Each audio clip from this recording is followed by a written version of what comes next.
All right, so you're holding in your hand a doc that we put together because we found out people weren't being taught how to buy houses. So they would come from other agents unsuccessfully purchasing, I guess unsuccessfully purchasing would mean unsuccessfully attempting to purchase homes. And so then maybe we meet them and talk to them and found out they don't know what earnest money is. They don't know, about inspections and what those cost. They don't know anything. They just are looking for houses and they may or may not be pre-approved. So I was like, well, let's put something in some people's hands and let's have a more formal way of teaching them in a way that makes it really simple how to buy a house. So anyway, this is that document. The front of it, basically, you've got this where you can write your name, your phone number, your email, your social media accounts, whatever you want to put there for yourself, because obviously this has got Eli Skinner team on it, but they need to be connected to you. You can toss that on there. You can tape your business card to it, tape your business card to that, whatever you want to do. Yeah, it works out really well. You got a couple pretty pages at first, just looking good. Simple, enjoyable home buying, my friends. Our tagline's always been simple, enjoyable real estate. And the way I say that, that's just literally part of it. I pop up simple, enjoyable home buying, simple, enjoyable real estate. You're going to see all these things. This is our goal. This is an aspirational statement. This is not a guarantee. Mm-hmm. I can't control the world as much as I'd like to, and at times I certainly try.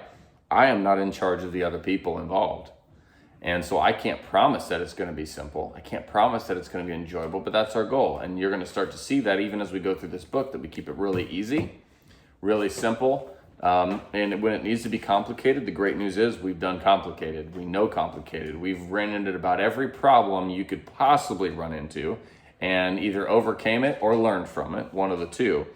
And that's one of the reasons you work with a high producing team, is because the lady that, does 2 transactions a year for the last 20 years, by the time she gets to the next transaction, has forgotten everything from the first transaction. And then again, and then again, and then again. And we're going to close in a month as a team what most agents are going to close potentially in a career. Mm-hmm. Sometimes it's going to be in a couple years of their career if they're high producing. So we've been through a lot of these things, and we go through them so consistently that it's right on the tip of our tongues how to work through them. But simple, enjoyable real estate, simple, enjoyable home buying, that is our goal. That's our aspirational statement. And you're going to get to experience as a buyer what it looks like via the emails that are communicated to you, step-by-step instructions for things. But we also just want to make sure that you know what you're doing. I don't want you to be walking around with your eyes closed, hoping I'm just not leading you into a pit. I want you to have a general idea of what's going on, but not overthinking it. So we're going to go through this little thing. So I'm literally talking to you guys right now the way I talk to a buyer, and I'm going to keep doing that. But this is what we do. So I flip over to that next page to say, this isn't something we're going to spend a long time on, but your greatest asset, it's honestly the real estate agent. It's me. Not because I'm the best thing since sliced bread, or you can call my wife and find out I'm not perfect, that's for sure. But I'm going to lead you and guide you. I'm going to advise you. I'm going to teach you, is what we're doing now. I'm going to go through, I'm going to guard you. I'm going to buffer against the difficulty and the situations that are going to make you mad. I'm going to try to soften the blow. I'm going to fight for you. We're gonna walk beside you in the goods and the bads. We're gonna celebrate you when we get to the ends and have the little victories along the way. That's my job, is to kind of just be here with you on your behalf. But one of the things is we want to answer some of the questions up front, and we're gonna, how do we make it official? Like what? Because a lot of people don't understand the role of a real estate agent, and so me becoming your greatest asset, your real estate agent, your realtor, your real estate broker, working on your behalf as someone guarding your money and your time and your paperwork and all of that, is we've got 2 documents. The buyer's exclusive agency contract. This is our wedding ring. This is the thing that says that we've decided that we're going to work together, and that if we successfully get to the closing table, I get paid. And we'll come up with how I get paid here in a second. But that's what that does. It kind of, you can read it there. It links us together legally for the purpose of buying a home, and it protects our relationship by clearly outlining my duties and responsibilities. I don't know why the word "and" is there. at the end of that. Then we got the written office policy. So sometimes we sign this, sometimes we don't. I'm talking to you guys right now as agents. Sometimes I sign the buyer's exclusive agency, sometimes I don't. Talked about it last week in the video. It just depends on who I'm with, what the plan is. But it's, at the end of the day, if I have had this dialogue with you and you still just go run around and look at 20 houses with me and then go buy a house with your cousin, like, I don't think a little piece of paper is going to stop you anyway. Like, if you're that type of person, after being explained that I don't get paid for showing houses, you know, after I explain that I don't get paid until we close, that this is the job that I feed my family with. So all I'm looking for is just some mutual respect and commitment that I'm not going to tell the world about your secrets and your money and what you're buying and all this stuff. And you're not going to go find another real estate agent after looking at 20 houses with me just because you walked into an open house and they were like, hey, you want to write an offer with me? And then you said yes, and then I'm hosed. But like I said, a piece of paper doesn't stop people like that anyway. So then, sir, ma'am, the other one is actually a legal requirement. This is state law, not a preferential thing for us. It's called a written office policy. It outlines what an agency relationship is, as well as the duties and responsibilities that come along with it. So this is a written office policy. When we write an offer on a house, when we engage in any sort of documentation at any level, we're going to go ahead and get that signed at that point. And I may go ahead and shoot these over to you early just so we can be done with them and get them out of the way. But almost every offer we write, we go ahead and re-sign that, because the last person I want to be in trouble with is the law. So I just generally get a written office policy every time we do anything. That way it's right there in this file. I don't have to go digging through 3 files to try to find that. But this literally just describes what I do for you and what the state requires of me as a real estate agent. As a fiduciary, we call it, protecting your money and stuff like that. So it's more just to give you an idea of what I have to do legally, so you can hold me accountable if I'm not doing it well. So when do you have them sign these? Yeah, if you have them with you, you can do it. I would tend to say, honestly, I'm not much for the buyer's exclusive agency personally. I just have a really good heart-to-heart with them. The written office policy, we generally sign that when we make an offer or when we write the listing contract. Okay. Yep. Can you get it done early? Absolutely. The earlier the better, because it's less houses for them to go running around on you. And in theory, the written office policy should be signed the first time you're doing agent responsibilities with them. The moment they would say, yes, that's my agent, that's when that should technically be signed. But I can tell you, very few people get it signed prior to the offer. Yep, very few people get it signed prior to the offer. So one of the big questions that we get asked all the time is, how in the world do you offer our services for free? Well, it's not for free, and it's actually illegal to say that it's for free, because some agents will try and trick you into that, but that's the reality, is it's not for free. However, in the way our current market works, the seller pays the buyer's agent. The seller, it's not for free, but they're kind of paying me on your behalf. This exclusive agency would say something to the tune of, if you buy a house, I get paid. However, if the listing agent or the listing client that we're buying the house from, if they pay us, any money received from another party in relationship to that purchase counts against what you owe me.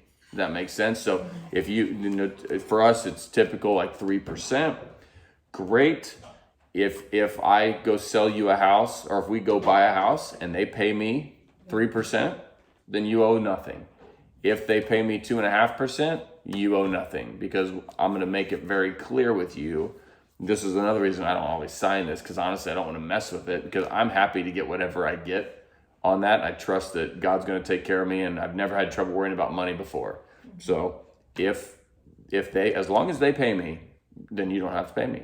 If we do something really weird, I'll let you know that we're in really weird territory, and then we'll have to work on negotiating that, where make sure they do pay me. But it is like 1 out of 1,000 that we have to do that. I can't tell you 5 times in 4 years and 400 transactions that I've actually had to go get paid by a buyer. Never. I don't know that I've ever had to be paid by a buyer. So good information to use. But I get paid by the other people in the transaction, not you as a buyer. So that's that. Jump to that next page, and I try to go through this. I'm reading their body language. This is typical sales. I'm reading their body language. I'm making sure they're not looking bored. I'm trying to keep it short, but this is information that I'm going through. And I really fly. I've talked more for you guys, but I fly through this stuff. I say, this is something we're not going to worry about signing. Honestly, as long as you don't cheat on me and I don't cheat on you, we're going to be in great shape. It's just normal human being nice to each other sort of stuff. You don't go look at 20 houses and then buy with somebody else. That could be literally the end of that conversation. They're like, oh yeah, I'd never do that. Okay, perfect, because my kids will starve if everybody did that, because I wouldn't make any money, right? Right. So if I like to think about it, if everybody operated the way you operate, or if everybody operated the way I operate, how are we going to do? And if everybody operated as a cheater, we would not do real well. Anyway, we can go through all that as much as you want, as little as you want. Gauge the laughing and enjoyable level, but you just get through it and let them know. Otherwise, you could end up losing clients because they don't understand how it works. Yeah. Sometimes you'll lose them just because they're turds, and that's just part of it. They understand fully when they roll on you, and it's like, what a turd. But the only way to, one of the reasons I don't mess with this thing is, what am I going to do? You really think I'm going to go sue them if they broke this contract? The answer is maybe. Legally, I absolutely could, but I mean, He's got a ton of money for that. I'm going to have to drop. Well, it's just, are you gonna, yeah. Am I going to, exactly, what are they going to do to me on social media? Like, it's not going to happen. So I think it's a waste of paper in most cases. It'd be like walking into a car dealership. Like, I really like the guy, but honestly, dude, if you don't have the car I want and another guy finds a car I want and says, hey, you want to buy this car? I'm not going to pay you, right? So I can understand the other side of it too. But it's a little different because car dealers can't show other car dealers cars, but still is a good feeling. And I bought a car, and I liked a lot of cars. I was at a car dealership the other day that had they will have eventually the car I want. I'm like, I want to buy from Connor, but I can't, bro. Connor, you don't have the car I want. Like, what am I supposed to do? Like, I can't just indefinitely wait until you get the car. Right. So anyway, same thing here. That's why we work hard for our clients. So you send them houses, go dig them up. You get agents out there crying about people that maybe don't put their house on the MLS. They just sell it directly to a buyer. Like if I've got a house coming up for sale, I've got a listing contract signed, I'm gonna go, hey Brad, you have any buyers for my listing that's coming up? You're like, heck yeah, your buyers make a killer offer. All these other agents act mad. Like, why does that make them mad? Go out and hunt something down and kill it. Like, that's not my fault. Right. Because your client, as a part of our team, is way more important than the rest of the buyers to me. So I'm like, I can't believe you did that to your seller. They didn't get the best offer they could. A, not necessarily true, but B, you got to remember there's another party that we just blessed and took care of as fiduciary, which was the buyer, and helped them get into what they wanted. So we got a whole lot of winning going on when that happens. All right, so this paper, 1, 2, 3, 4, 5. These are the stepping stones. I kind of came up with a way to understand home buying in 5 simple steps. Now, there is a whole lot more in between here, a lot of nuance. Some of these rocks are covered in moss, and they're super slippery. The great news, if you fall off of one of these rocks into the river, it's like 3 inches deep. You're not going to nobody gets hurt. Nobody dies, nobody loses all their money, nobody goes to jail. When you fall off a rock, you get wet. And you go, dang it, I'm wet. And then you get up and you get back on a rock and you keep going. It's not the end of the world. Okay, I'm not saying it's fun. The water might be really cold, but I am saying you're gonna be fine. We'll all be fine. So pre-approval, notice, and I jokingly stress this. I don't know. Can you read that for me? What is that? What's that first one? Again, depending on the relationship, depending on where we're at. What's that first one? Pre-approval. Okay, good. Let's talk about that. I'm glad you asked. Pre-approval is where we find out if you've got the ability, if you have the money, or if you can get the money to buy a house. The one thing I know from doing real estate for 12 years is that you can't buy a house without money. Most of the time. 1% of the time you can figure it out. Yes, I've bought houses without money before, but not very many of them. So We got to find out where you're going to get your money. If you do not have a bag full of cash, which we're going to need to deposit in the bank for 60 days, then we're going to have to go get a loan. And here's the thing. Why do we work so hard on pre-approval? One, it's hard. It's like 1,000 paper cuts. It's never fun, but it's necessary. I don't care who you use. It's going to be a terrible experience because nobody wants to do this. There's better experiences than others, and that's why we'll talk to you about the lender here in a second that we've used for 12 years, and we've never one time we lost a deal that we should have closed. But it was not anybody's fault but our buyer. Our buyer actually put their foot down and wouldn't turn in a document. And he goes, well, okay, no problem. Like they didn't want to show, or maybe it was their dad that didn't want to show his bank account after a gift fund. He had to show his bank account where it came from, had to source it. Dad didn't want to show it. I'm like, okay, like, not buying a house then. And I mean, that's literally in 12 years, that's the only deal that we have not closed that should have. And it wasn't even our problem. It was lending related, but it wasn't a problem that we could have fixed because the buyers all they had to do was turn over that document. We'd have closed it. So pre-approval, it's all about showing, because here's the thing. And I act like I understand this and I'm with them. You and I, Brad, know you can get a loan, right? Because your gut's going, I can get a loan, no problem. Why do I have to go through all these steps? Turn in my bank account, turn in my tax statement, tax stuff for the last 2 years, W-2s, 1099s, like I said, bank statements, pay stubs, on and on the story goes. Shoot me in the face. It's a terrible idea. I hate it. I get it, me too.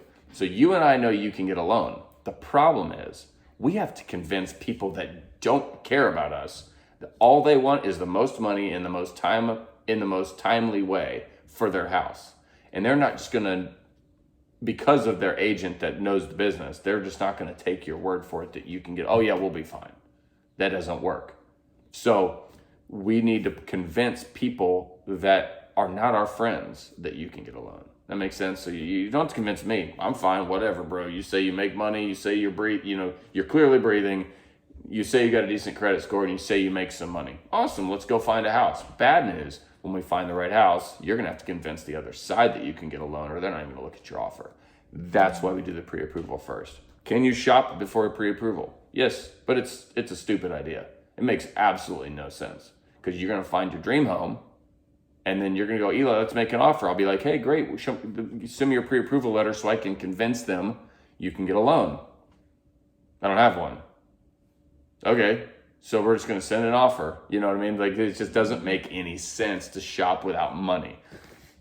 So we're going to get money. And you're not convincing me again. I don't care. I'll show you houses if you think you can get a loan, but you're not going to win them. So we're just wasting your time, everybody's emotional energy. Get that pre-approval, and it's going to be important who you use for a lender. Your sister works at First Merchants Bank. Fine, go talk to your sister. But I also want you to talk to one of the premier lenders in our industry, and I'm going to show you who that is soon. Because again, you're not convincing yourself that you can get a loan. You're not convincing me that you can get a loan. You've got to convince the other people that you can get a loan. And when that agent sees certain lenders, right or wrong, banks, credit unions, online no-face lenders like Rocket Mortgage, those do not exude strength. They have a very negative connotation in the industry, and you can argue till you're blue in the face that they're going to get you the loan. It's not it is what it is. You can try to convince me all day long that that's going to be just as good of a lender, and maybe it is. But if that agent doesn't think so, what am I going to do? Argue with him while he's got 70 other offers and 40 of them have really good lenders that are known to be good? Like, no, he's just going to take another one, right? So I lay down, I'm not putting any pressure on him. I'm just saying it's going to matter, or it's possibly going to matter who you use. And again, I don't necessarily cover all of that space on that one because I'm trying to do this in 30 minutes. Yeah. But this is all good information for you guys to just arm yourself with. So it's going to matter it might matter who you're with. And so, but we get this pre-approval. Once we get that pre-approval, the fun part starts. When people think of buying houses, they think of step number 2, the home search. You're looking on Zillow, you're getting emails from me, we're walking around opening doors, looking at people's stuff, and searching through their drawers, whatever. Like, this is what we think of. And so that's what we'll do next. Once we have that pre-approval knocked down, because it's going to give us a couple things. And again, I'm out of order just a hair here, but when you get that pre-approval, we want really 2 things. We want 2 major things regarding price that affect our home search. We want to know what your top dollar is. Not the dollar you want to spend, the dollar you could if you were stupid. Like, what is your biggest number they'll give you? $2 million, great. You might not be wanting to buy a $2 million house, but at least we know they'll loan you on a $2 million house. That's fine. So we want to know your top dollar, and we want to know what fits your monthly budget. And you're going to see some questions back here in the back, but when you're talking to Austin from our Fairway team, you're going to want to make sure one of the things you tell them is, I want to know my top dollar, but I also want to know if I want to spend $1,750 a month, what house does that correspond to price-wise? So I want to know what your dollar figure on a house estimate is that matches your budget. So I want to know what your budget house price is, and I want to know what your maximum house price is. That way, when your budget says that you can buy a $250,000 house, but we're in a war here and we need 255, that we know we can do it no problem, and you can make that like, yeah, I'll pay extra $5,000 for this perfect home. Make sense? Otherwise, I'm trying to get that from the lender, and we're trying to figure this out. And how much is that going to cost me, and all this stuff. And all the while, people are writing offers and you're not, because we're trying to get our ducks in a row. We're trying to get our ducks in a row now, not when we're in the middle of the battle. Okay? So we're going to do the home search. I'm going to send you emails. If there is a home on the public market for sale, I'm going to send it to you. Meaning if it matches your search criteria. We're going to go through beds and baths and price and location.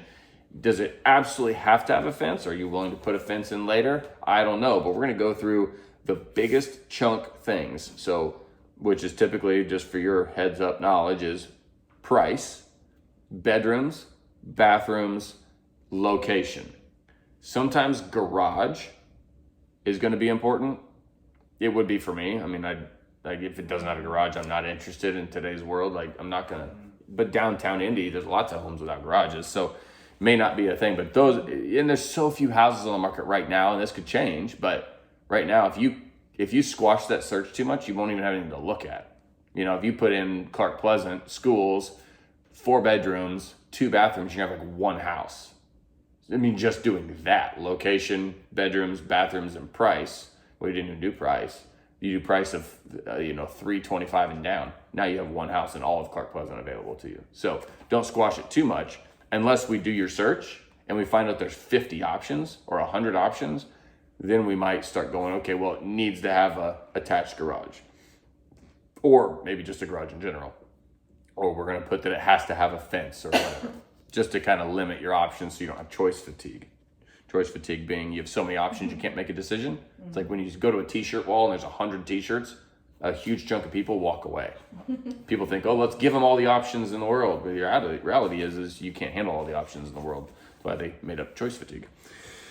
So I'm going to be sending you what matches your criteria. If you're seeing something on Zillow that doesn't match your search criteria, if you're seeing something on Zillow that is not in my search, that means you're outside your own search criteria. That you told me to search Clark Pleasant schools, 4 bedrooms or more, 2 full bathrooms or more, and then you pull up on Zillow and you see a house and you're like, Eli, this wasn't in your search, but I'd like to see it. I will tell you exactly why it wasn't in your search, because it's not Clark Pleasant, or it's not 4 bedrooms or more, or it's not 2 full bathrooms or more. So that's totally fine to search Zillow, but I'm trying to help you avoid spending all your time looking for houses, because I'm doing the looking for you. So if your criteria has changed and you're okay with looking at Greenwood now, where that house is, then I can change my search. And then you're going to get all the Greenwood homes that also match. So if you see something that is not on the market or that's on the market for sale, and by a real estate agent, and it's not in my search but it's in yours, then either you and I did not communicate quite right on your search, or maybe you've expanded your search, and so now you're almost subconsciously looking in Greenwood just because you kind of decided, boy, there's nothing in Clark Pleasant, I'll start looking in Greenwood. Well, let me know and I'll change your search criteria so you don't have to scour the internet every day, all day. Just let me know and I'll change it, and they'll be right to your email as soon as they're available to be the first ones to know. Okay, that's the home search. And then once we start seeing some stuff, we got the pre-approval done, we got houses available, we're gonna go start looking at houses, but we're ready, we're able to buy them, which is really gonna be nice emotionally. Then number 3, offer acceptance. That's the next step. That's where you're gonna be really happy you chose our team, because we know how to get offers accepted. Right now, it is an absolute war out there, but our goal is to make the best offer for you. Your best offer may not win, but we're going to exhaust as many possibilities with you personally and your financial situation, your timelines, your risk profile that we possibly can to get you the best offer that you can personally write. Our goal is always for you to sleep at night. And when I say that, I mean you go to bed tonight. If we see the perfect house today, we go look at it, that you go to bed tonight knowing that you did the best you were willing to do. If the house is listed at $300,000 and I say, well, what do we want to do? And we go through all these options, which we're going to talk about appraisal gaps and all this stuff later. I'm not going to do all this with you, Mr. or Mrs. Buyer, right now, because your mind is going to explode, but we will get there. But if we show up at a $300,000 house and you say, Eli, we'd really like to offer $300,000, I say, okay, I will gladly do that. However, it's probably going to take 325 to 345 to win this house, given it's the first day on the market, given the market that we're in. I've been doing this for a long time in this market. And you go, that's okay. I want to offer 300. If they take it, great. If they don't, great. Then when you go to bed tonight, the only disappointment that any of us will have is if you're laying there going, darn, I probably should have offered 325. I mean, I'm more than happy to pay 325 for that house. I'm just trying to get a deal. Well, that's a bummer. That's what we don't want to happen. Or maybe they even they give us the nope, sorry, you didn't get it. And then you're sleeping that night and you're going, gosh, we should have just done a bigger appraisal gap. We should have just offered more money. We should have. No. We don't want to go to bed with we should have or what ifs in our brain. We want to offer the absolute most we can offer and feel good about it, because we want to go to sleep knowing that I did the best I could do and I lost. Oh, well, I mean, like if I'm one-on-one with Michael Jordan and I lose in tip horse, okay, I can live with that. That's fine. If I lose to my 10-year-old son, I've got a problem, right? I'm doing the best I can and I still lost to Michael Jordan. Oh, well. I don't want to live. I can live with that. What I don't want to live with is, oh, crud, they said yes and I just accidentally overextended myself. We don't want to do that either. I don't want you to offer money that you're going to regret offering. We're going to offer $20,000 cash over an appraisal. You go to sleep tonight after being told, yes, yay, you got the house, and you're actually not happy. You're sad because you're actually nervous because you spent too much. That's also a problem. Okay, can I interrupt something? Or just ask? Dive in. I was having a conversation with this guy at work. And he said that they lost this house that they put a bid on.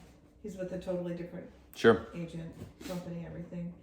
And he said that they went 30,000 over. The people that beat him out went 55,000. Yeah. And they're first time home buyers and they're kind of scared a little bit. Yeah. And I said, it's probably good that you didn't win that one. He said, we haven't even really talked about our budget. I said, then that's really good. Yeah, that's a, yeah. So I was just telling him, I said, I was gonna go my mom role here because he's a young guy. Yeah. And I just said, I'm gonna go my mom role and say that maybe you should err on the side of conservatism as opposed to. Kai. Stop, dork. As opposed to going way out there. And I was thinking of investment purposes. Like maybe that is way too over. It's interesting. Because then you're kind of stuck. Could be. If it's not a forever home, then you've gone way over. And if the market goes down a little bit, then you're kind of, you're kind of in a bad situation. It could be. As a new buyer. Yeah, that's first time buyer. That's really good. Yeah, that's an example of what the conversation that would actually happen in one of these appointments. Absolutely. I just didn't know if I would be allowed to have a conversation like I would want to look out for. Yes, you should look out for them. I feel like that's also something that from the agent needs to be talked about before that even happens, so they know exactly what they're walking into. Yep. Top dollar that they can comfortably sleep with. Yeah. You know. Yep. So I feel like that's something on the agent that needs to be discussed. Yes. With that situation, the way I would handle that. So we're outside of our buyer's consultation right now, but I would say, Chuck, that's why you work with our team, man, because you haven't even done step one. Literally, you haven't done step one, and the fact that your agent is out shopping with you without caring enough to have a tough, because a lot of buyers get all defensive. I don't want to talk about the money. I don't want to pre-approval, like all you want's a paycheck, Mr. or Mrs. Agent. No, I want you to buy a house that you can afford, and I don't want you to waste my time and everybody else's time looking at stuff you can't. And so Chuck, you haven't. I go into whatever dad role, I guess, like all the time. Like you haven't even done step one, and your agent doesn't care. Doesn't seem like it, at least based on this conversation. We're going to assume your agent doesn't care enough to have a tough conversation with you that says, Chuck, we need to know two things. I need to know what your top dollar absolute max is, and I need to know what fits your monthly budget. I need to know those two numbers so I can help you know where we're at in the process. Because $30,000 over ask versus $55,000 ask, that is potentially irrelevant to the conversation. And I will teach you why. We're not going to go through that right now. Yeah. When you start working with us, then you're going to get everything we've got to offer, which is an entire team of top producers. Like, we do this every day for people. I don't know who your agent is. I don't care. But if you haven't signed a legal binding, you're going to have to pay him because you buy a house. Then just come talk to us and see if you like what we say, because we are teachers at heart and we want you to understand what's going on. Yeah. You've got yourself a client done. Now, but it's not illegitimate. I'm not stealing a client. I'm going, that's not working out for you. Like, I don't know. It's just like. Yeah, I was real careful. I didn't say anything bad about the other agent. Don't say bad things, right? You're just going, well, maybe say bad things because you don't know who it is. You're just going, I don't even know if he's a realtor. I don't know who it is. It could be just any schmo that's got a real estate broker's license, because not all real estate brokers in Indiana are realtors. So, but the key is we teach this because we need you to know what's going on. And the reality is, whether you're 35,000 over list or 50,000 over list doesn't even necessarily matter. What's going to matter is what we end up paying at the end. Right. And if the appraisal comes in at 5,000 over list, then those are the exact same offer except for the other details, which you're going to need our help with. Yeah. So, and it's always remember on pricing that the moment a house sells, that's the new market value for a home. So every home is setting a new trend. So even if you pay 30,000 over a list or even 20,000 over an appraisal's one guy's opinion. He may be smart, he may be dumb, he may be drunk on the job. We have no idea. So that doesn't necessarily determine what the value is. It just determines what the bank will loan on. That's all an appraisal does. And the moment you buy a house for 300 when the closest other house was 280 for the same house, guess what that house is now worth? 300. And so is every other house that comes after that in that neighborhood with the same amenities. So I'm not too worried about paying what the market bears for houses. It's when the government steps in and starts messing with the free market system that we have our problems. But So yeah, dig in. Doing this is going to help reveal where the other people's problems lie, and you're going to find out this is why this book was created, because they're not even fully done with step one, and they're out shopping, and then they've got questions, and it's scary.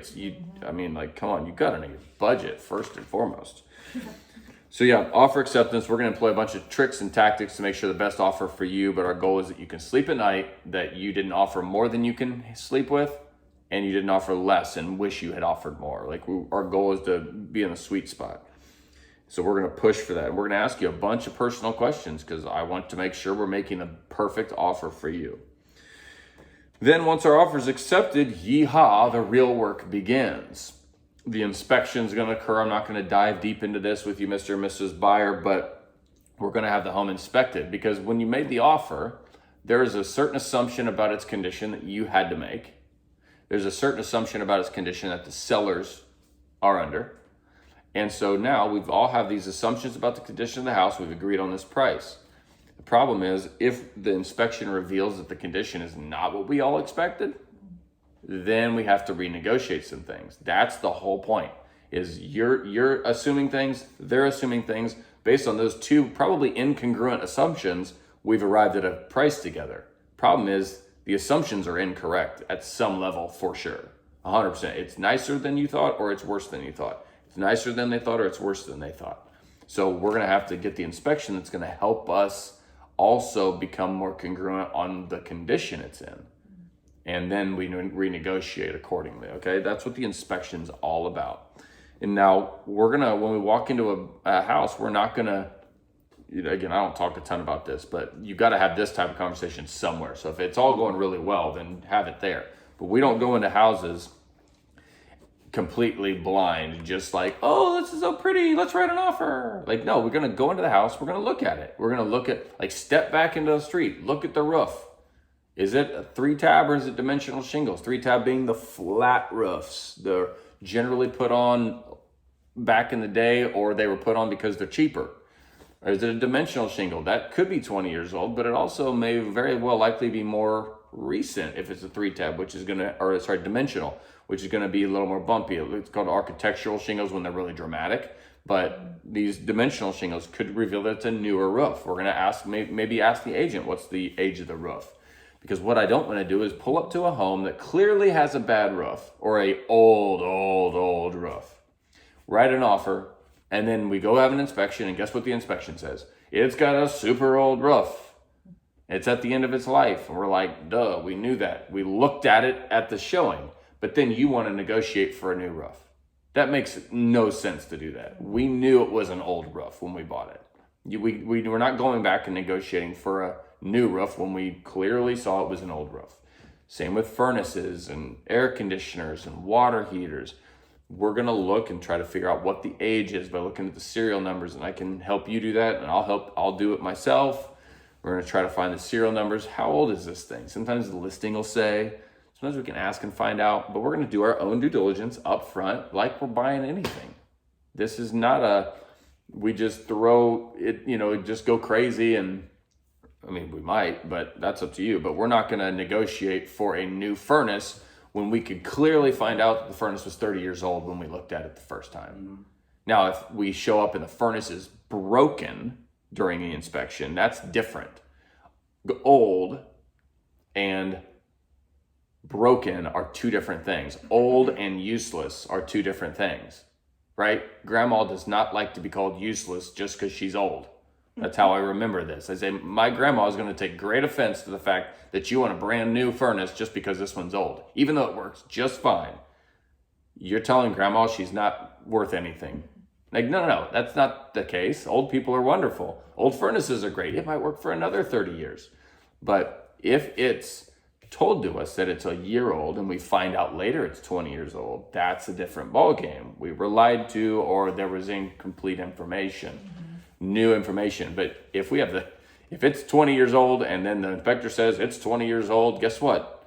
You bought a 20-year-old furnace. That's part of it. So I'm going to try to help you think through those things up front.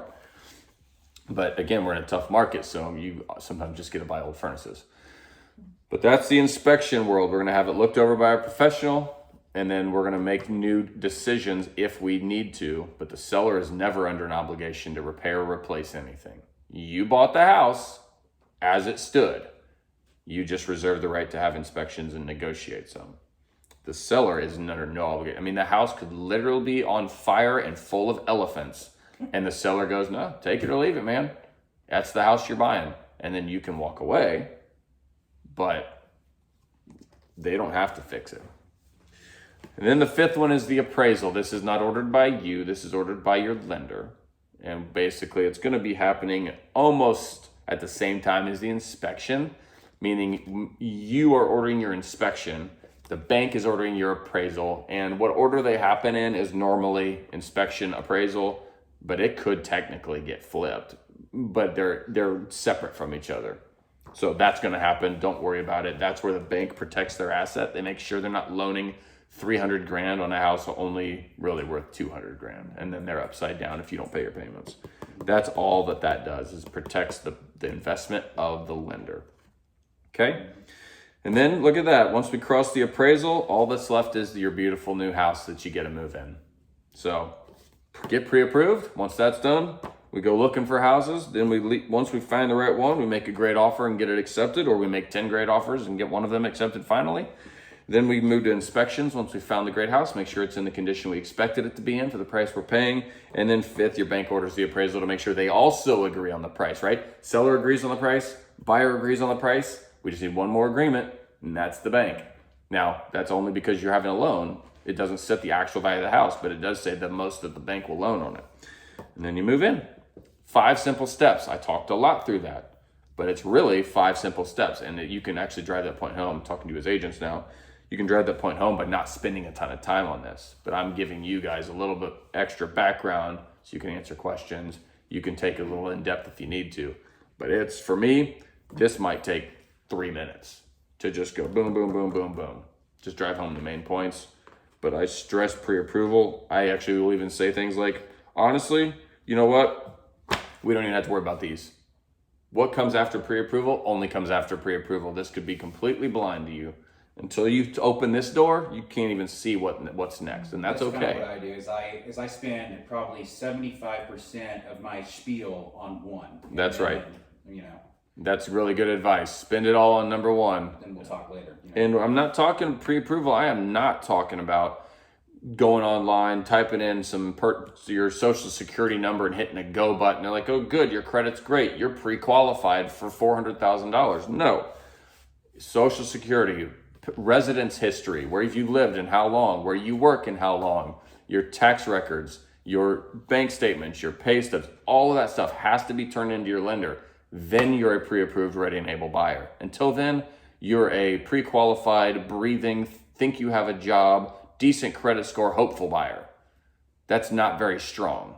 I need to know you can actually buy the house. So I want to know what you do after you tell them the step one. Mm-hmm.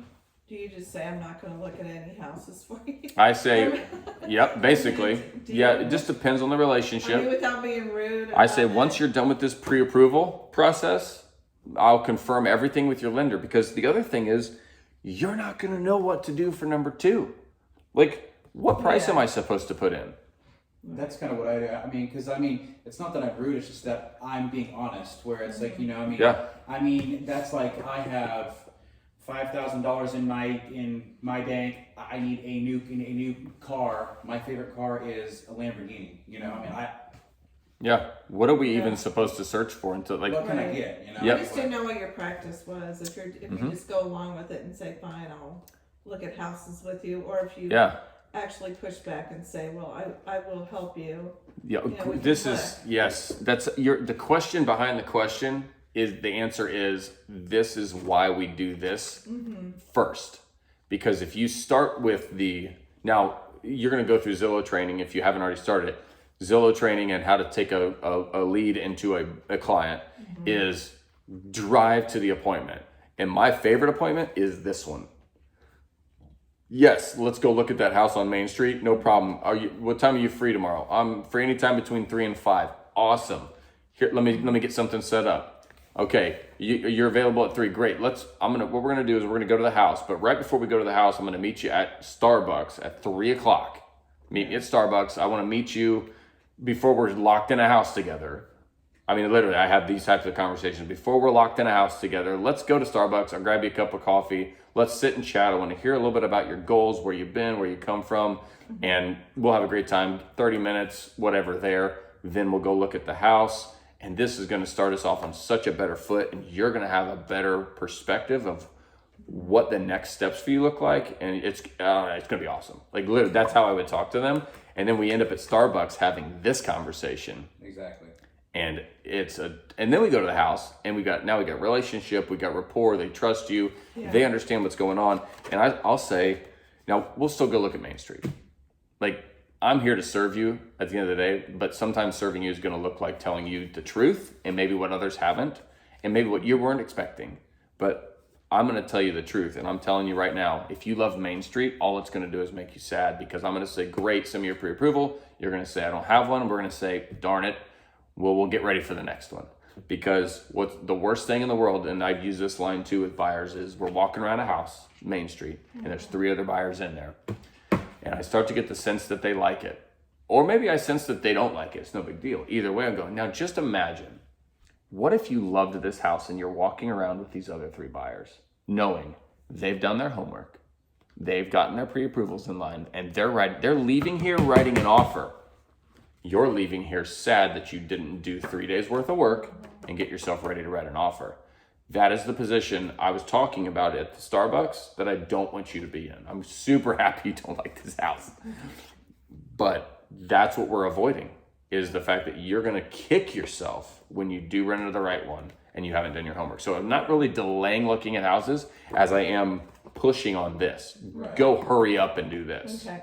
Right. That's what I do too, is it's like, I mean, I don't think I've had anybody yet where they more so appreciate, even if it's not what they initially want to hear, they appreciate more so when I go through this with them, that I'm being an honest person and they trust you. I mean, it's like, I know that you want to look at Main Street, blah, blah, blah now, but I mean, just being honest, I mean, I think we need to set yada, yada, yada. And they respect that. And that's why I like these two probably more than almost anything, is because once I'm done with this, when you do it right, everything that's after that, 95% of the time, they're like, oh yeah, boom. Do you have a video that does this, that you could, like, people that don't want to meet for coffee? I don't have time for that. I don't. Blah blah blah. You know. We could make one for sure. That'd be pretty, like a real concise one, But I really actually am talking directly to them.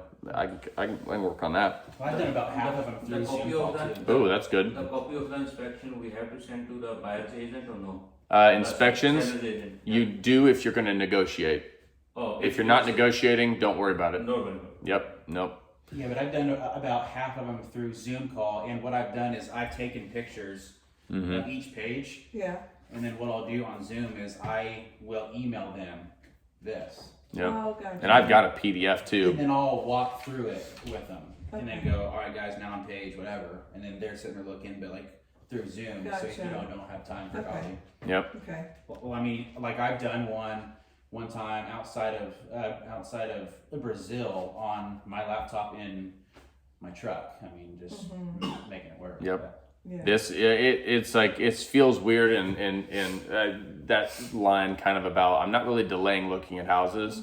I'm actually just wanting you to move quickly on this, because I don't want you to miss your dream house because we weren't prepared, but I also don't want you to go in there and miss your dream house because you're emotionally distraught. Like, I'm trying to guard everything. In a better spot. Yeah, we're just trying to get you moving forward, because there's nothing, and honesty is the right word. It's like, we're upfront, we're honest, because if we start that now in the relationship, they do really resonate with that, and the fact that there's nothing more. Because if we play into the understanding that we have a little bit of a hurdle to overcome with some people, that we're like the next barely a level above a used car salesman in people's minds, which I did that too, right? And I was not the normal one of those either. Right. But that the perspective could be that, and you go in understanding there could be their perspective from their parents or whatever. I mean, I've heard some really nasty stuff talked about on a table beside me. People are like, I don't know what realtors even do. The funny part is they're right. 90% of realtors, I don't know what they're doing, and I don't think they're helpful. That's why we do this. We are helpful. We do care. And there's nothing more, ma'am, than that I would love more from just like a personal, financial, grocery buying sort of way than to go sell you a house tomorrow. But I know, because I do this 100 times a year, that unless we're here, we're not going to do that. So I get paid at closing. You get a house at closing. We all win, but we got to take the right steps to get there. I mean, like I will be honest, like I get paid to do this, and it doesn't make sense for us to go look at 40 houses until you get your money lined up. Right. For my personal world, for your personal world, for our time, our emotions, our everything. Our gas tanks at this point, right? So anyway, those are the 5 stepping stones. Go through them, just become super familiar with this thing and learn to love it. And if you do come from a teacher's heart and a real sense of love and care for people, as all of you do, you're gonna shine. So we go to the next thing. You know, this has been a phrase that I've used forever, and in other areas of life too. This is reducing emotional whiplash, right? You know what whiplash is. If you don't know something's coming, you can get yourself hurt, right? You go on the beast at Kings Island and you come out of that dark tunnel, and right after the dark tunnel is a hard turn, you're like, you know, if you knew it was coming, you could brace for it, you could plan for it, you could physically, emotionally, mentally get geared up. So going all the way back to here, we are gearing up emotionally, financially, mentally, our time, to reduce the emotional whiplash. I want you to know the twists and the turns that are coming, the rocks that are slippery that we're going to fall into the lake on, or in the creek on. Some of the ways to negotiate, to get through this emotional whiplash, you'll see them written here. I'm not going to necessarily go through them all, but navigate the stepping stones in order. If you try to jump from stone from the bank all the way to searching for a home, you end up in the water real quick. You're not hurt, nobody died, but you're not having any fun. Don't do it. Just do them in order. It's going to make your life so much easier. Determined to remain calm and decisive. I'm going to be helpful in that, for sure. I'm going to remain calm and decisive most of the time, but you're going to occasionally have to make a decision before you're 100% sure. 90% has got to be good enough sometimes. You know, you're not going to get a chance to go look at a house 4 times and think for 2 weeks before you make an offer. You're going to just have to be decisive. So just plan on that, and it's not going to scare you. Trust your agent. That's me. I know it sounds weird. In the Bible, Moses said in one of the books in the first 5 that he was the most humble man on the planet. He wrote the book, and he said Moses was the most humble man on earth. That's kind of funny to hear. It's kind of like me saying, "Hey, well, trust me. I'm your real estate agent." But it's the reality. You've got to trust me that I work with one of Indy's top teams in all of Central Indiana, and we know what we're doing. We talked about our history already. So trust me. And then, you know, count your blessings. I said, this one's really near and dear to my heart, because if this does get tough, the fact that you had the opportunity to embark on this journey with the possibility of owning a home at the end is 90% of the world will never know that option. And you do. So the problem we're going through, that's almost like pain and healing. I mean, it's like nobody wants to have the problem, but the fact that you're having a problem around buying a house worth $250,000 is pretty stinking cool, that you even had the opportunity to have that issue. You understand? Oh yeah, okay, good. So we go through that. I got a couple of my favorite quotes on there. The road of life is paved with flat squirrels who couldn't make a decision. Yeah. Right? This is the lady I'm working with right now. I handed her a couple houses on a platter, and she said no to them. And then now she's worried about not having anywhere to go. Yeah. It's like, road of life is paved with flat squirrels. Things the way I said them. Yeah. Is maybe you need to, you got some cons on this side, some pros and cons. Yep. Decisiveness is going to be tough. And then internet jockey, one who incessantly consults the internet in an attempt to find out how to complete every task or answer every question they face. Don't talk to the internet. I could take you to all kinds of internet websites that look really good that have incorrect information on them. I just was at one the other day and I was like, oh my gosh, I can't believe that is on there. It's from a lender. It was 100% wrong. All right. And it wasn't. It was like factually illegal wrong. Money moments. So this is what your other agent also probably didn't talk to you about. where are you spending money? Everybody wants to buy a house with no money. Well, the problem is it's kind of true, but it's kind of not too. So here's where you're going to spend some money in your house. First of all, earnest money. What's earnest money? It's a big long statement there, but basically it's money earnest. Think of the word earnest, not Ernest Goes to Camp. Ernest the movie, you all know that movie, right? Yeah. Ernest Goes to Camp. But it's earnest money. It shows that we're serious. We are dedicated. We're earnest in our pursuit of purchasing this home, and we're going to give you 1% of the purchase price up front to show you how serious we are. If we just change our minds, you keep our money. If we get out of the contract for an illegitimate, non-contractual reason, you keep our money because we did not hold up our end of the bargain. Now, there's things in the contract where we can leave the contract. And I've got you protected, and we can talk through all that as much as you want at a later time. But this earnest money is either going to come back to you if we cancel for a good reason.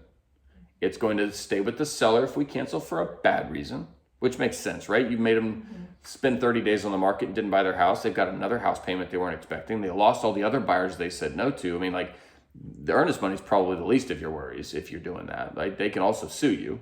So if we don't embark on houses we're not going to buy, at least we don't plan on very strongly on buying. But it's either coming back to you if we cancel good, it's staying with the seller if it cancels bad, and it's going towards the cash you need to purchase the home if you do close the house. So if you need $10,000 between down payment and closing costs, but you've already given $1,000 in earnest money, do the math, you only need to bring $9,000 more dollars. So you're not losing it unless you do something wrong. Sure. Appraisal. You're going to spend some money here. A lot of times you pay for the appraisal up front. Sometimes you pay for it at closing. That's going to be up to the lender, your credit score, whatever you work out with them. But you need to expect to spend about $500 to $600 to $700. It's going up as we speak because the appraisers are so busy, so they don't take low prices anymore. You need to expect to spend some money on an appraisal, and it may be up front. It may be like as soon as we go under contract. So expect to spend money. That's why you can't do it with zero. You got to have earnest money. You got to have an appraisal. Now, just for you as agents, earnest money is not a legal requirement. It is a showing the seller you're serious requirement. So, right, did you get anywhere offering zero earnest money with that one client? Nope. Exactly. I'll leave it at that. Yep. Inspections. You're going to spend money on inspections. Yes, you might waive inspections. People are doing it every single day right now because they need to be aggressive with their home buying. But if you're going to do an inspection, assume it's going to be $350 to $400 to $500 to $600. If you buy a super easy 1,500 square foot ranch home on a slab in a subdivision, that's one thing. Think $400. If you're going to buy one in the country with a basement on a well with a septic that's 400 years old, that's a totally different world of inspections. With 4 fireplaces, like all of a sudden we're doing fireplace inspections, radon inspections, wood destroying insect inspections, septic and well. It's got a pool too. Oh, a pool. All of a sudden you're spending $2,000 doing inspections. So depending on what we're looking for, that number's going to morph significantly. But plan on $500 and you'll probably be okay in most cases. Then closing. One thing that's not on here is something called an appraisal gap, which is where we say if the appraisal does not match our purchase price and it's below our purchase price, some buyers, actually nearly all buyers, are offering an amount of money in cash over the appraised value to bridge the gap between the appraisal and the purchase price. So that's not on this paper because it's new in the last year, but that's a possibility. But then you got closing. This is at closing where you're paying your lender fees, your insurance up front, your prepaid interest, a bunch of stuff going on here. And in most cases, if you plan on $4,000 to $5,000, you're going to be fine. However, your lender is the only one that's going to know that answer. If you ask me, Eli, how much am I going to have to bring to closing? I'm going to say, please talk to your lender because they control 90% of the fees. So I have no idea what you've worked out with them. If you bought 2 points to bring your interest rate down, that's thousands of dollars I could not have known about. So you ask me and I say 4, you show up to closing and it's 8, you're going to be mad at me. But you spent $4,000 on points to buy your interest rate down that I would not know about. So I always point to the lender because you and them are working out a deal that is unrelated to me, except for the fact that it's being used to purchase the home that I'm protecting you on. So You can buy a house with nearly zero, but you've got to have earnest money. You might have to pay for an appraisal. You might be paying for an inspection, likely are, and you're going to need some closing costs. Well, can't I get the closing costs paid for by the seller? Theoretically, in this market, no. You need your own money because no seller is going to pay for your closing costs unless it's been on the market for a long time. But we can talk about all that later as far as strategy, but that's all part of that third step of making an offer. We'll talk about those things. All right, the next page. I was telling you I was going to talk to you about the best lender on the planet because I have no problem with you using whoever you want to use. I mean, I kind of have a problem because we've had multiple offers and deals go bad for Rocket Mortgage and some of these, especially those guys. But any of these faceless lenders, all they're doing is shoving you into a pipeline, and then they know that a certain person. It's all the numbers game. If we put 1 million people in this end, and the whole thing shakes up and 100,000 people fall out this end with money alone.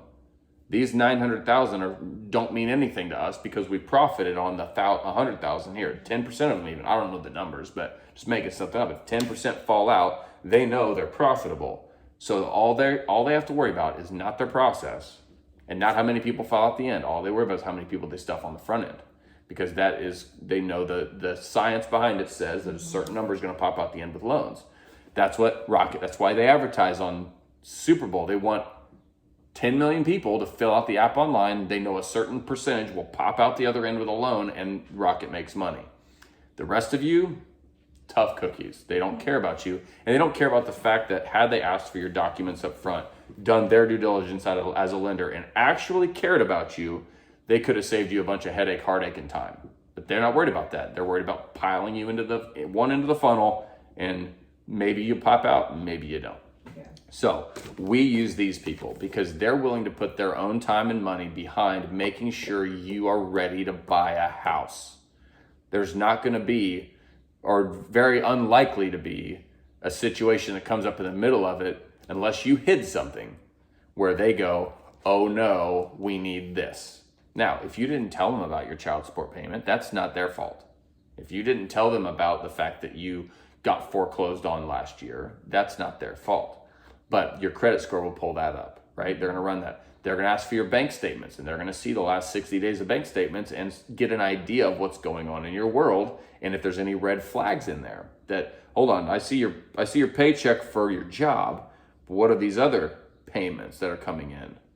Because we got to make sure you're not laundering money. That's what they're looking for primarily, is making sure you don't work for the Mexican drug cartel and you're laundering money through your bank account.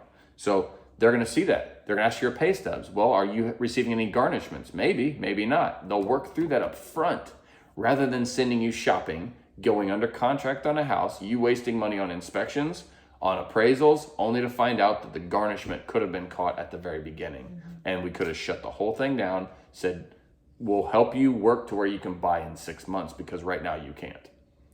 It's amazing. And they're actually investing in you. That time is not free. They're paying, that's money. They're going to invest time in you though to make sure that you actually are ready to go. So interestingly enough, with all that, he's still willing to say, hey, come use us. We'll give you a $350 credit towards your appraisal. Appraisals cost about twice that. But that's just something they can do to show his appreciation, and he only does this for our team. This is he's like, hey, bring, because he knows we provide them so much business. I don't get paid on anything they do. I just know they close loans and they care about people. That's all I need from a lender. I need you to close loans and care about people. And if you're doing that, you're my friend. And so we've developed a relationship, give you some money off. If you do one of their special programs like the no down payment or something like that, that's not going to work because they've already given you all the money for other things. But, mention that to him the first time you talk to him, and they'll make sure to take care of you. Don't come in at the very end of the deal and try to. And where are they located again? They're all over. They're national, but they're on Main. The one here in this town in Greenwood is on County Line Road. Okay. You're never going to go there. Nobody's ever going to go there. They're sitting there in their sweats, working. I think their main office is north side. They have another office on the north side for sure. There's one in Mooresville. They're independent contractors, or I don't know how they actually work it, but there's different offices, different loan officers. It's like me. If I had an office Fathom didn't really open the office. I did under the heading of Fathom.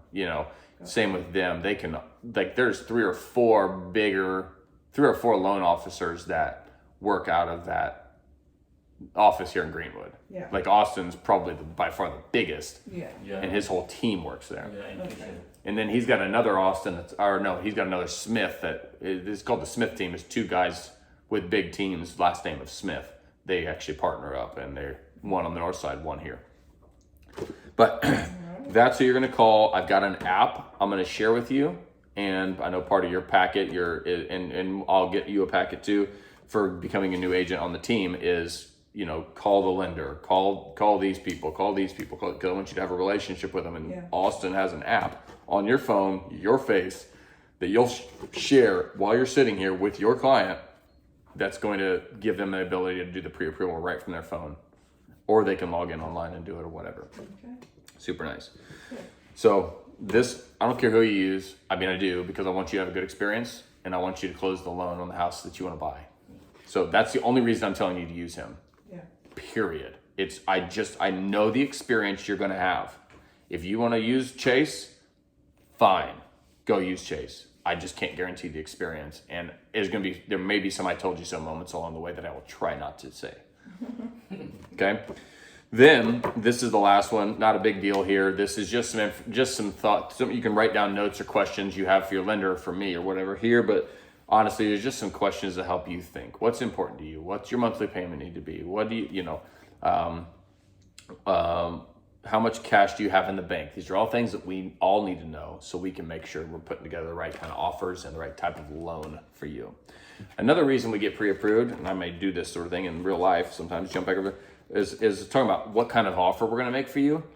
We talked about this a little bit, but you have no idea. Like, you're like, I want to buy a house. Great. And then we start looking at $250,000 houses. And then you go get your pre-approval because you love one. Then you start rushing around. And, oh, darn, it sold before we got our approval done. But whatever, we'll be ready for next time. We find out that, nope, you don't qualify for $250. You qualify for $150. How do you think $150,000 houses look after you've been through about 20 $250,000 houses? Mm-hmm.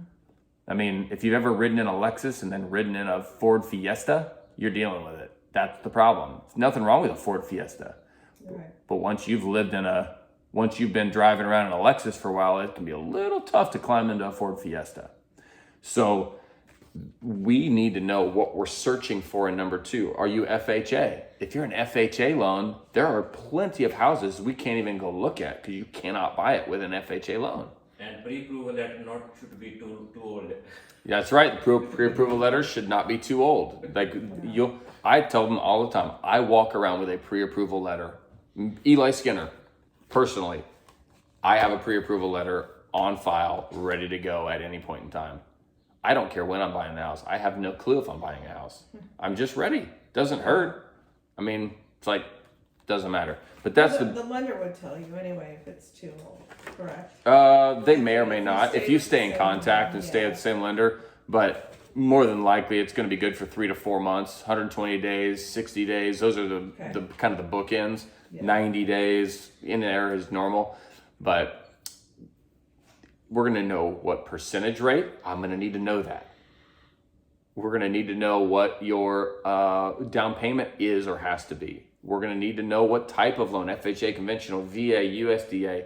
All of those things play into number 2. So how in the world are we supposed to do number 2 if we don't know number 1?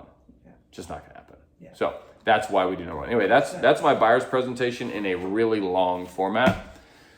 I've got a buyer packet upstairs, meaning, I mean, before you leave, we can go get them. It's just got one of these. It's got a little cup in it. Depends on who you're talking to. It might be a measuring cup or a child's cup, or it may be a shot glass. So it depends on who you want to talk to. My mom, it's a little measuring cup. That's what I tell her. Or it's a cup for one of her grandkids. But other people, it's a shot glass. So it's with our information on it. It's got a pin. It's just some fun stuff, whatever. But this is in there, and a magnet that I have that's got my information on it that goes in their fridge. It's huge. And they've got your information. You drop your business card in there too. You got your information here. But basically, we're just giving them some stuff to take home with them. Nobody else does what we do with that. I've never seen anybody have what we have. And it really is nice. So if you ever need them, I've got them. Don't run out of them. I've got them in my car. You'll see them in my back window. Okay. So I've got them upstairs. But any questions from that stuff? That was good though. Yep. This is a good thing. Yeah, it's awesome. Yeah, Brad's been doing it for a while, and it's rave reviews. Yeah, it is valuable. And these conversations will become old. I mean, like Brad sat through this before, not exactly, but close, and he's been doing it. But every time I talk, there's more stuff, different stuff. And that's what, if you can find yourself, there's never always be learning, always be listening. It's not about, there's not one way to do anything. And that's why I'm such a proponent of just get on the internet. Look at some of the, I mean, if they've got a YouTube channel with some followers and they're talking about a listing presentation, it's probably not stupid. It's probably not valueless. It's probably helpful. And there's so many things that I've begged, borrowed, and stolen, and it's just kind of, they call it R&D, research and develop it. Nope, it's rip off and duplicate. That's what it means, R&D, rip off and duplicate. And I've done a lot of that over the years. Some of the things I say, they're not mine. They're somebody else's. And it's just take it all in. And we could talk about this 10 more times and you're not going to hear the same stuff out of me. So anyway, good. I'm going to pause the video.